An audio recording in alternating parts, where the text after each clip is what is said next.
If I don't polish them well, my sergeant will hit me again. His voice sounded hollow, echoing as if we were speaking in an empty room. I had spoken in the same place and my voice didn't sound like that. A cold sweat ran down my neck. My mind tried to explain it. Maybe someone was playing a joke on me. But it didn't feel like that. I stood up carefully, gathered my things, and when I looked back, he was gone. Only the empty corner remained. I went back to my room, my heart racing and my ears ringing.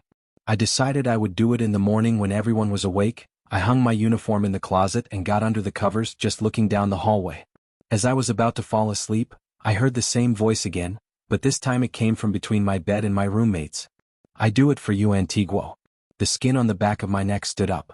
I tried to turn around to see who was there, but I felt an overwhelming, heavy drowsiness as if I had been drugged. Suddenly, the last thing I saw was the same figure, at the end of the hallway, sitting by a column in the same position, holding a pair of polished boots. My platoon mate, who believed in the paranormal, told me that his shooting instructor, when he had been a cadet, had the exact same encounter. "The potro boleador, polishing horse, hasn't left," he said in a low voice. "But tell me, do you still not believe in ghosts?" I didn't know how to respond. During the time I spent in the academy, I saw the potro boleador at least 2 more times, and every time someone saw it, someone woke up with their boots perfectly polished. Even today I still wonder why it did it. I don't know if it was a favor or somehow a warning. Before continuing with the stories that come from this military school, we continue at the military academy. There are many stories that, although they may seem like simple cadet tales, have been experienced by more than one person. One night, while we were talking about these topics, a third-year cadet told me something that stuck with me. "The apparitions here at the academy are more common than you think. Even the higher-ups know, but they can't do anything about it." He explained that one of the most feared guard posts was the cannons, so named because there were 2 obsolete pieces of artillery placed at the top of a staircase similar to the ones at Tlatelolco.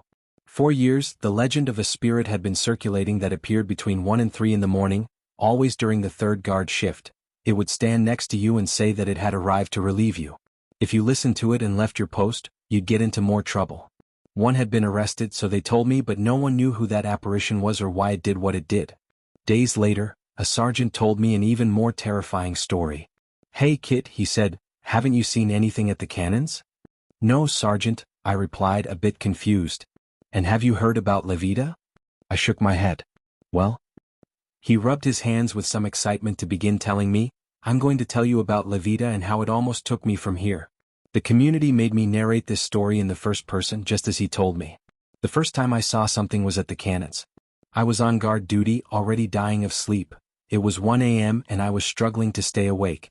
Then, I don't know how to explain it, but I felt an ancient presence behind me. I had already arrived to be relieved. I didn't even turn around, I just nodded and left. When I got to the guard room, I found the officers organizing the shifts to start the rounds. "Why did you leave your post?" the lieutenant in charge asked me. "No, I left, my lieutenant. My senior came to relieve me." The lieutenant went silent and then asked me, "What did he look like?"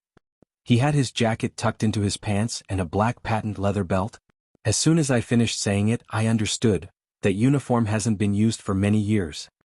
Cadet," said the lieutenant, a mix of nervous laughter and concern, "you just met the Voladora, flying spirit."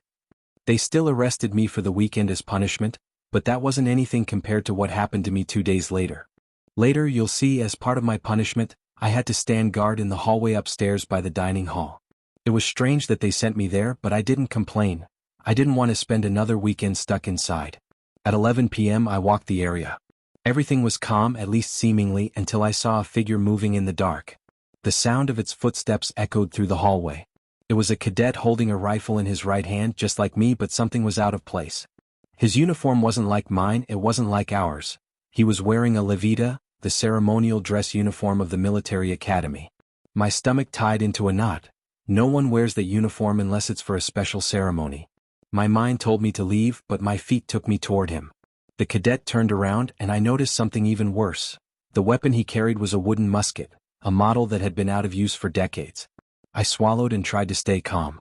He continued walking without paying attention to me until he entered the dining hall. I ran after him, but when I crossed the door, the place was empty. The dining hall at night was a gloomy place. There was hardly any light. I felt my body grow cold from fear. Suddenly, the footsteps were heard again, this time coming from below. I peered over the balcony that overlooked the ground floor and I saw him. He was walking slowly toward the stairs without looking at me. "Stop," I shouted, following the guard protocol. "Who goes there?" He didn't respond. He went up the stairs. I waited for him to reach me so I could identify him, but he never did. His footsteps simply stopped abruptly. I waited for a minute, then 2, then 5. I couldn't take it anymore. I went down the stairs with my flashlight in hand, but there was no one. I decided to turn around and report it later, but then I heard it, a deep, guttural laugh right behind me. I immediately turned around and he was less than a meter away. He was tall, wearing a levita, but where his eyes should have been, there were only 2 bright yellow lights. My body froze completely. I didn't have time to react. His hand grabbed my arm with brutal strength.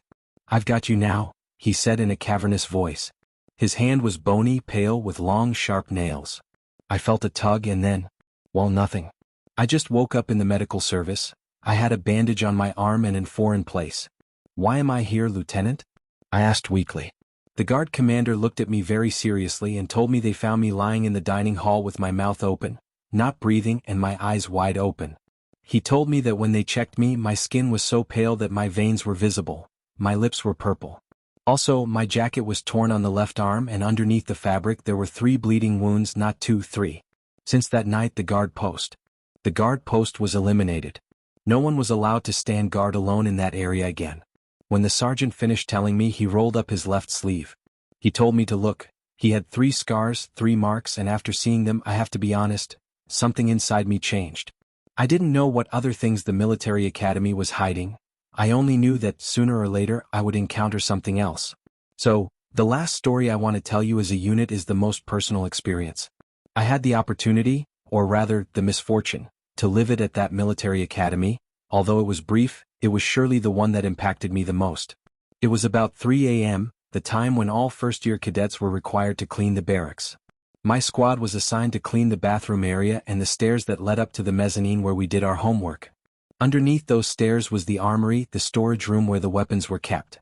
Another cadet and I were tasked with cleaning there, while the other 2 cleaned the upper part.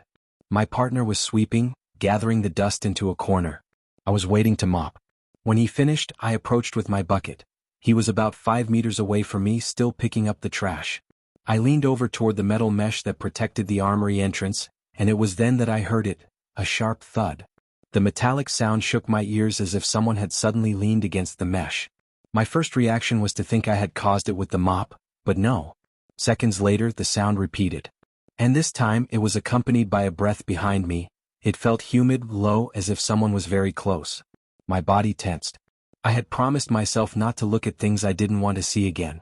Since my encounter with the Boleador cult, I no longer had doubts that the paranormal existed, but I didn't want to live through it again, face it again. Still, I heard that breath again, and this time I couldn't help but turn around. What I saw as a unit took my breath away. Through the small holes in the mesh, bony fingers were emerging. Slowly, they were long, pale, with skin stuck to the bone as if they had been mummified. Their thick, worn nails were a mix of purple and black. And then I lifted my gaze a little higher. There was a face. I don't know if I should call it human because it was completely white, faceless, no lips, no eyes, just 2 dark spots in their place. But the worst part was the smell of dense, sticky rot, a stench that even floor cleaner couldn't hide. Then that thing made a sound, a groan. It wasn't a growl or... The voice was something similar to when someone tries to expel phlegm from their throat. My skin immediately goose-fleshed, and of course I didn't stay to investigate further. I ran out shouting, "Hey, let's go, let's go." I told my partner, who was still picking up the trash. He didn't even ask what was going on, he just dropped everything and ran with me. When we reached our hallway, he asked me what the hell had happened. Still trembling, I told him what I had seen. My platoon commander, who was getting ready at the time, didn't hear and came closer. His reaction really threw me off. It left me frozen. He wasn't surprised.